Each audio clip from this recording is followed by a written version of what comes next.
Okay, so today we are here to talk about Invincible. This is an Amazon show, an Amazon original show, good show at that, and we're here today to recap Season 1 and Season 2 in one video. So let's get into it.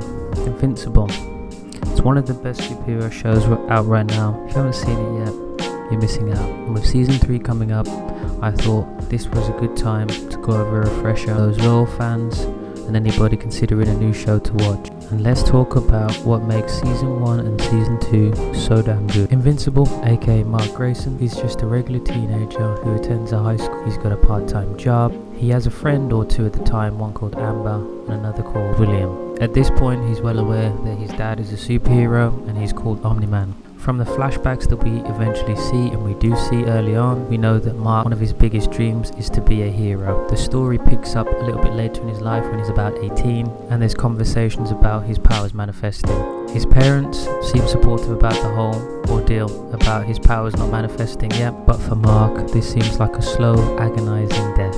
The frustrations of life seem to get to Mark. Then one day, his powers manifest while he's at his part-time job. Now this is where things get interesting. By this point, we've already been introduced to the Guardians of the Globe. Some will think they're the parody of the Justice League, which they are. However, as Mark gains his abilities, something snaps in Omni-Man. This brings us to that scene where they're in the HQ of the Guardians of the Globe. Without spoiling the event, this is the scene that got me hooked. Then the path that the show goes down following this scene is where it gets interesting. This is when you realise this isn't a regular superhero show. As Mark gains his ability, this is where the training begins. So there is massive pressure on getting Mark up to speed, as well as the future Guardians of the Globe, who are also young like Mark and inexperienced. Omni-Man, however, still opts to train Mark. While investigations go ahead, the future Guardians of the Globe are tasked with taking up the mantle of the previous predecessors. Mark then proceeds to test his strength and his abilities against villains and realizes he's got a long way to go.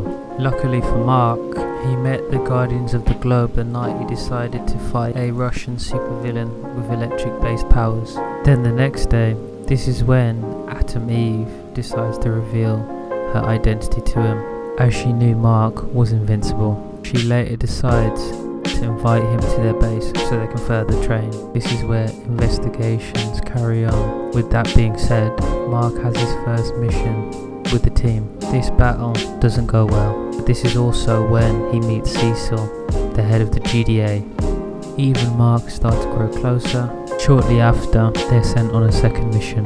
This battle is to do with the Flaxans, in which inevitably they retreat as they have some sort of aging issue with the Earth's time zone being different to their planet, but to later then return. Then when they do come back, that's when they've got advanced tech to counteract the aging issue. This fight downtown then becomes a serious issue for the young Guardians, in which you can see that they're very uncoordinated and start to lose badly. This is when Omni-Man finally shows up and sees the damage that they're causing Mark and the team, and this is when he takes them through the portal and goes to town. This is all while the Guardians of the Globe incident is investigated.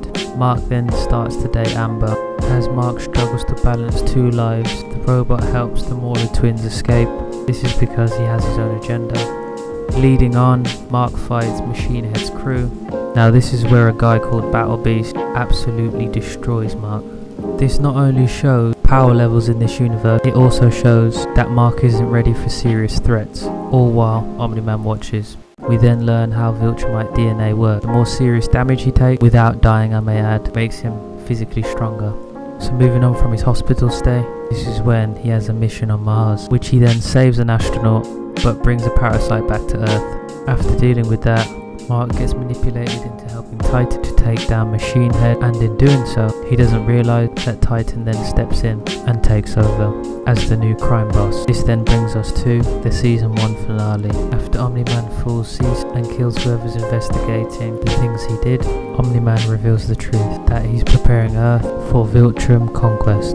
He reveals the nature behind his people's race, what they do, and what they've been doing for centuries. He gives more of a meaningful backstory behind how they age, how they do things and why they do things, in which there's a massive showdown between Omni-Man and Invincible. After this crazy fight scene, this is where surprisingly Omni-Man decides to spare Invincible.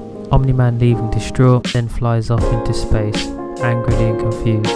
Now, moving on to Season 2, Mark struggles after the betrayal of Omni-Man. Cecil is insistent that he wants Invincible to replace his father. However, Mark is hesitant. Then there's a new villain introduced called Angstrom Levy, in which he can open portals to different dimensions. Levy blames Mark for his failed experiment, leading to his disfigurement. Then Viltrumites show up. They warn Mark that they'll be watching closely. Omni-Man's revealed to be alive, but he's hiding from the Viltrumites. Mark is then sent to help another planet and finds Omni-Man ruling the Thraxans. Omni-Man then explains a lot to Mark, but Mark struggles to trust Omni-Man. This is also where Omni-Man reveals he has a new family and Mark has a brother. Before Mark can come to terms with all of this, the Viltrumites show up, threatening the planet and Omni-Man and his newfound family, which forces Omni-Man and Mark, aka Invincible, to fight, leading to an epic showdown, then leading to a brutal turn of events, leading to Omni being captured and Invincible being spared to continue to carry out Omni-Man's mission, in which Mark is expected to help the Viltrumites or Earth will suffer. Eve seems to be struggling with her own role as a hero, dealing with the weight of responsibility. Then Angstrom Levy returns, setting up future battles. This then brings us to Season 3, where the Viltrumite War is coming. As we know, towards the end of Season 2, only does Alan the Alien get stronger due to events happening around him. He ends up working with Mark to find out where Omni-Man's being held. Now we've come to the end of the summary. I'd like to share my thoughts and feelings. I do highly recommend this show. I don't believe you have to be a fan of superheroes or anything anime or anything like that. However, I don't think Invincible has the hype that it should. This is simply due to Season 1 and Season 2.